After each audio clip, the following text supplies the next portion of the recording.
اللہ کو اپنا بنا لو، اللہ کو دل میں بسا لو،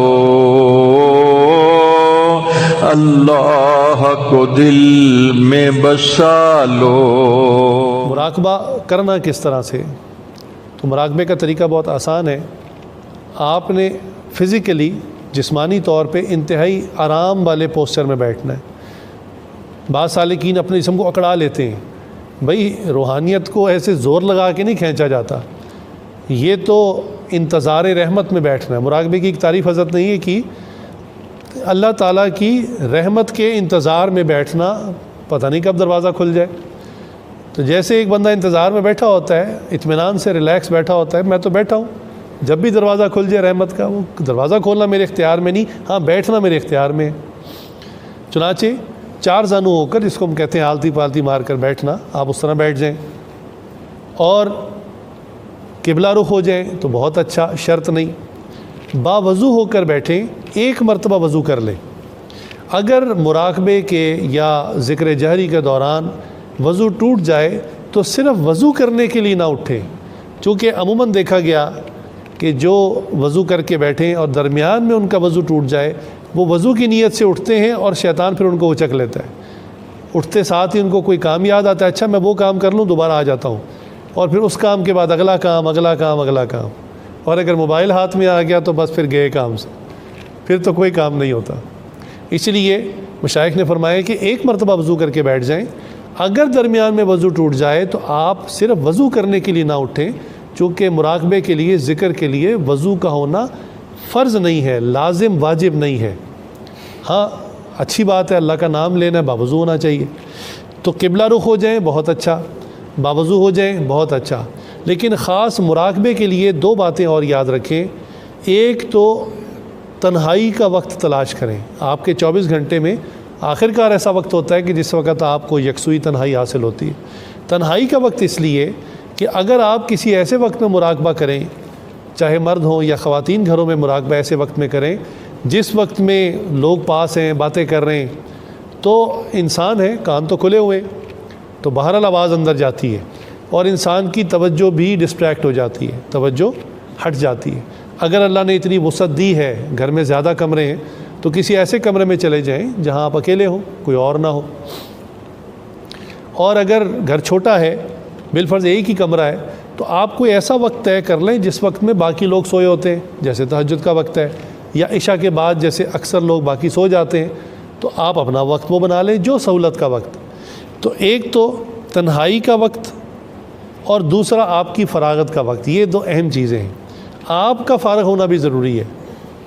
ایک تو ہے نا کہ لوگ کوئی پاس نہیں ہے، ایک ہے کہ آپ کا مصروفیت کا وقت ہے، آپ نے کہا چلو میں مراقبہ جلدی جلدی کر لیتا ہوں۔ تو جب آپ مصروف ہوں گے یا ذہنی وساوس پہلے چل رہے ہوں گے، پہلے ہی آپ کسی کام میں مشغول ہوں گے، آپ مراقبہ نہیں کر سکیں گے۔ آپ پہلے اپنا کام کرائیں، کام کرنے کے بعد فارغ ہو کر آ کے مراقبے میں بیٹھ جائیں، ہاں اب آپ لمبا مراقبہ کر سکتے ہیں۔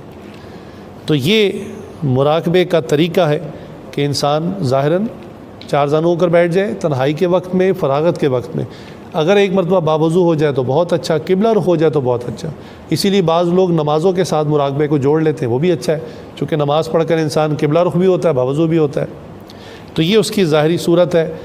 سر کو جھکا لیں، اور سر کو جھکا کر قلب جو ہے ہمارا، ہم ہر ایک کا لیفٹ سائڈ پر ہوتا ہے، یعنی بائیں جانب ہوتا ہے، اس طرف آپ گردن کو جھکا لیں، اور اندر ہی اندر جو ہے وہ تخیل میں، خیال میں ایک نیت یہ کریں کہ جیسے آپ کو آپ کا دل اور قلب نظر آ رہا ہے، ہارٹ بنا ہوا نظر آ رہا ہے، اور اللہ تعالیٰ کی رحمت جو ہر وقت برستی رہتی ہے، اللہ کی رحمت برس رہی ہے اور وہ دل کی طرف جا رہی ہے، اور وہ جو اللہ کا نور اور رحمت آ رہی ہے دل پر، اس کی وجہ سے دل میں سے سیاہی اور کالک نیچے سے بہہ کر نکل رہی ہے، اور دل صاف ہوتا جا رہا ہے، منور ہوتا جا رہا ہے، روشن ہوتا جا رہا ہے۔ یہ آپ تخیل میں، اور دل کے روشن ہونے کی وجہ سے دل شکرانے میں کہہ رہا ہے اللہ اللہ اللہ۔ یہ آپ نے زبان سے نہیں کہنا۔ یہ فرق ہے ذکر جہری میں اور ذکر خفی میں، مراقبے میں اور ذکر جہری میں فرق ہے کہ ذکر جہری میں آپ زبان سے اللہ اللہ کرتے ہیں، ذکر خفی میں، مراقبے میں آپ زبان نہیں ہلاتے، بلکہ آپ خاموشی سے سنتے ہیں، جیسے عاجز بول رہا ہے آپ سب خاموشی سے سن رہے ہیں، اسی طرح دل اللہ اللہ بول رہا ہے، آپ خاموشی سے اس کو سن رہے ہیں، تو زبان نہیں ہلانی۔ اچھا، اسی پر اکثر سالکین مبتدی جو ہیں وہی شکوہ کرتے ہیں کہ جی ہم تو بیٹھے رہتے ہیں 15-20 منٹ اور ہمیں تو کوئی اللہ اللہ کی آواز نہیں آتی۔ تو ان سے یہی گزارش ہے کہ آپ نے ذکر شروع کیا، ذکر کثیر نہیں کیا، آپ تھوڑا سا حوصلہ کریں، تھوڑا صبر کریں، روزانہ باقاعدگی سے 15-20 منٹ کرتے رہیں، انشاءاللہ بہت جلد آپ کو دل والی سائیڈ پر ہی ایک دھڑکن محسوس ہوگی۔ میں اکثر یہ بات سمجھاتا ہوں کہ ایک نارمل عام آدمی اپنے دل کی دھڑکن نہیں سن سکتا، ہاں دوسرے کی دھڑکن آپ ہاتھ لگا کے محسوس کر سکتے ہیں، اپنی دھڑکن آپ نہیں سن سکتے، لیکن دل کا جاری ہونا اس کی علامت بھی ہے کہ انسان کو دل والی جگہ پر ایک پیلپیٹیشن شروع ہو جاتی ہے، دھڑکن سی شروع باقاعدہ دھڑکن ہوتی ہے، اور وہ دھڑکن جو ہوتی ہے وہی اللہ اللہ کی آواز ہوتی ہے، بالکل واضح ہوتی ہے، بالکل صاف ہوتی ہے۔